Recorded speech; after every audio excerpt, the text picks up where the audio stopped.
Hello everybody, welcome to my latest video. This is going to be on the SandLand Demo, and I want to make it clear that it is the demo and not the full game.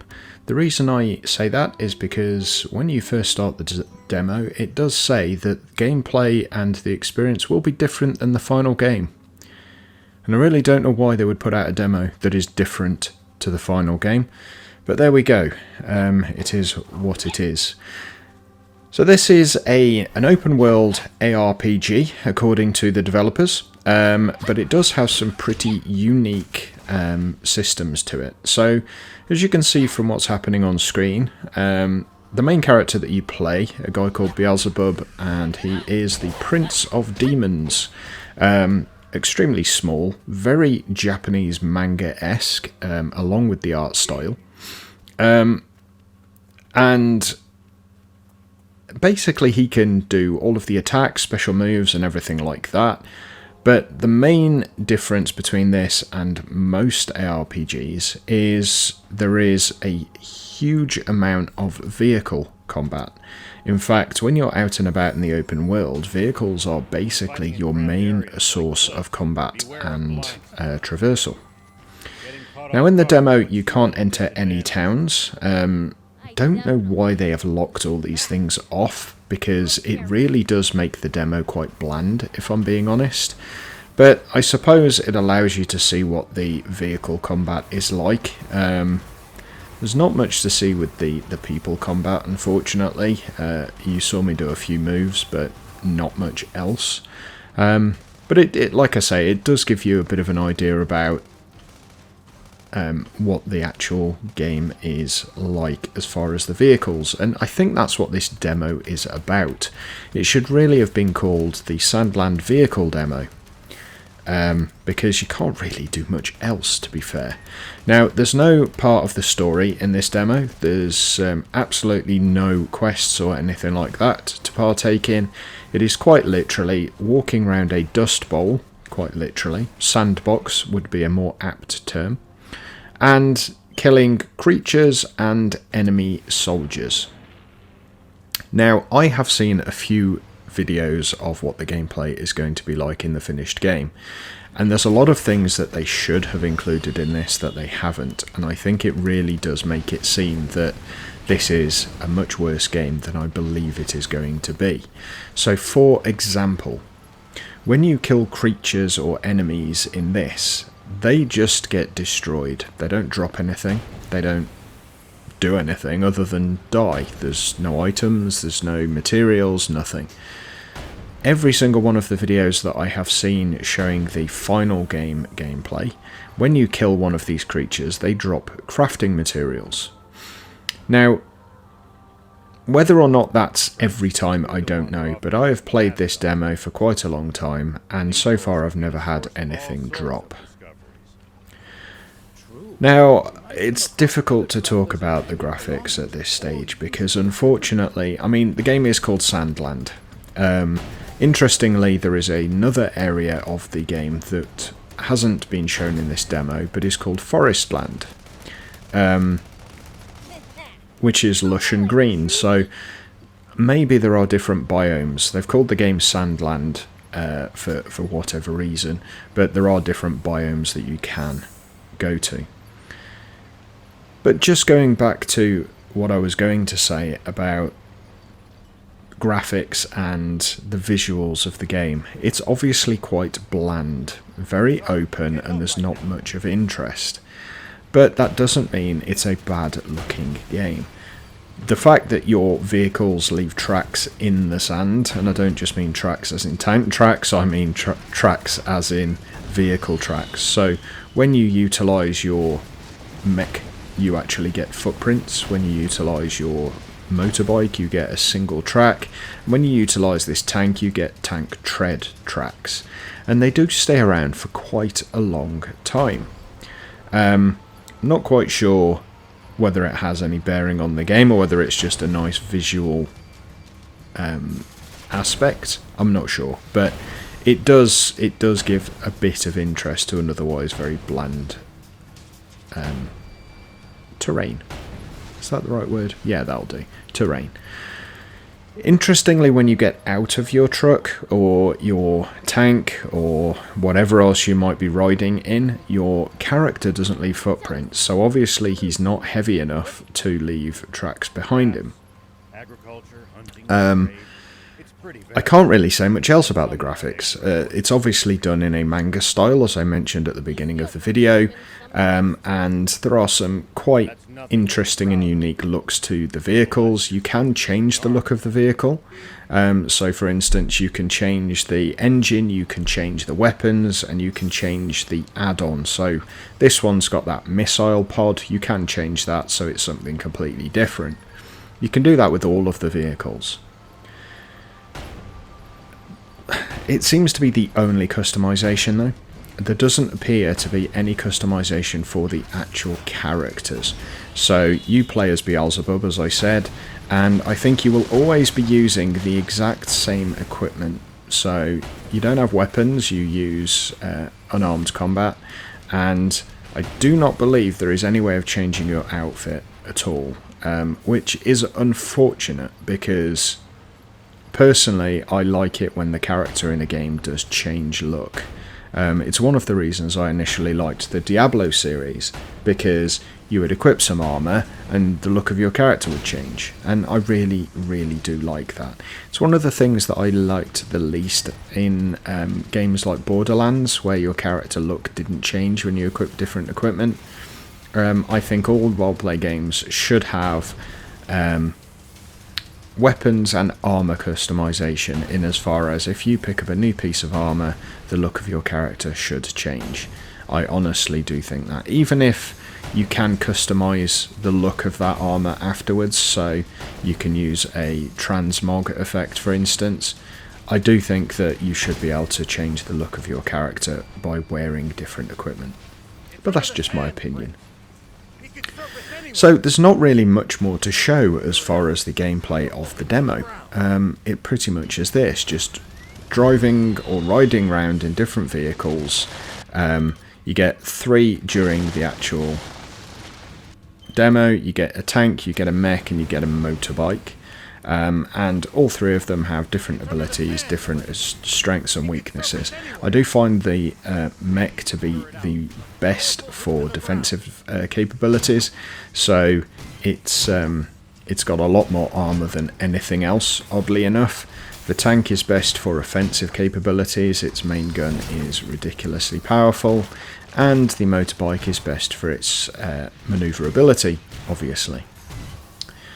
So now we've seen most of the gameplay of the demo, because I'm sorry, but that really is it, just wandering around this desert and attacking as many things as you can possibly see. There's no story, there's no quests, and realistically there's no reason to be doing any of it, but it does just seem to be, they've given you a playground to go and basically blow things up in. But let's have a look at what else the demo has to offer. So let's have a look at the levelling system. This does have a full character levelling system. The character in the demo is level 15, so you do have some skills open to you that are not available at the start of the game. Interestingly though, you don't really get to use them in the demo, because as soon as you start, you basically use your vehicles and go and attack anything in the world. There's no reason to be outside of your vehicle. I do find that a little bit disappointing, because the fact the developers called it an ARPG does give the impression the character that you play as is the actual demon rather than the vehicles. Interestingly, you can also give skills to your companions, so you have 2 companions with you throughout the entire game, and you can give them skills to help you throughout your quests and your gameplay as well. One of the next main features of the game is customization. Now, this is customization of your vehicles, not customization of your character. So you can change most things for each of the vehicles that you've got. So in the demo, it's a battle tank, it is a mech, and it is a motorbike, as I said before. And you can change various different components on those, from their armor to their weaponry and even their traversal. So for the tank, that will be its engine and also its fenders, or bumpers if you're in a different country. It's quite a good system, and I do understand that in the full game you'll be able to change the colour of your vehicle as well. Now, one thing this game doesn't show you, which I think is a very big shame, is you do actually get to create your own town in the full game. So you'll start, I don't know when you find the town or how it comes about, but basically you find this derelict rundown town, you start building up, and you can basically upgrade it and get a load of people in that town to help you out, such as armourers and painters and all sorts of other aspects. It's all to do with your vehicle though, so if you are expecting the traditional ARPG experience, unfortunately this is definitely a vehicle combat game. And it should be noted that realistically that should have been stated right at the beginning, because when you do state ARPG, I for one placed a pre-order for this game believing it to be an open world ARPG, and unfortunately it's not quite there. That's not to say that it's not a fun game. The vehicle combat is quite nice, especially when you're blasting around in your motorcycle really quickly, or basically going fist to face with a giant scorpion in your mech. It is quite satisfying, but without any quests and without any, I suppose, direction within the demo, it's difficult to know whether it's worth the money. Now, I might stick with my pre-order just so I can give a final video on this if it isn't an ARPG, and if it is, it's another one for the channel. But yeah, it's a little disappointing the way they've gone about the demo, to be honest, not showing you everything that's available. Now, as you can see, just looking at the itemization, you do have a lot of different materials, you have potions, etc. And they do seem to be all about upgrading equipment, as in your mechs and your vehicles. You've also got different parts for your vehicles, as I say, so you should be able to either buy or create all of these. These are the additions, such as different armoured legs or standard legs, your shotgun or your special arms, etc. for your mechs.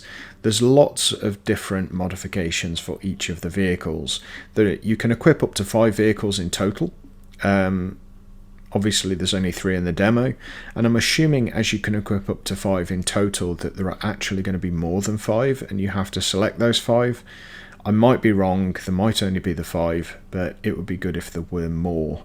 Now, I do know that there is special vehicles for jumping and various other things of that, so there are some areas of the game that you can't get to normally without using those vehicles, which again is a little bit annoying. So my final thoughts on the demo. I think it was a misstep by the developers. I think if you're going to put a demo out, you need to showcase all of the different features, whether they be slightly changed, whether they be in an area that's not in the final game, whether it be a restricted view on what those aspects of the game are. I honestly do believe that they should have given you all aspects. Maybe a small town that you could run round in and speak to people. Maybe a demo-only quest that you could partake in right from the start. Maybe colouring your vehicle at an armourer that's not normally in the finished game. Don't just show vehicle combat and say, this is it guys, this is what you're going to experience, especially if there is more to the game. Now, all of the other videos that I have seen show that there is more to the game. I dearly hope there is, because I don't want to spend money on a game and it actually just be walking around a desert in a mech suit. There are other games that I can do that in without buying another one, and I think that realistically, if you want this type of game, I think that the amount of money they're charging for it, because it is a full-priced game, it's £70 in the UK. I think if you're going to charge £70 for a game where you're literally just wandering around in a sandbox and shooting scorpions or mechs, it's not a good look. I honestly do believe they should have shown a lot more of what's going to be in the final product. But anyway, that's my take on it. I will do potentially another video. I'm still trying to decide whether I want to spend the money because I have a lot going on at the moment.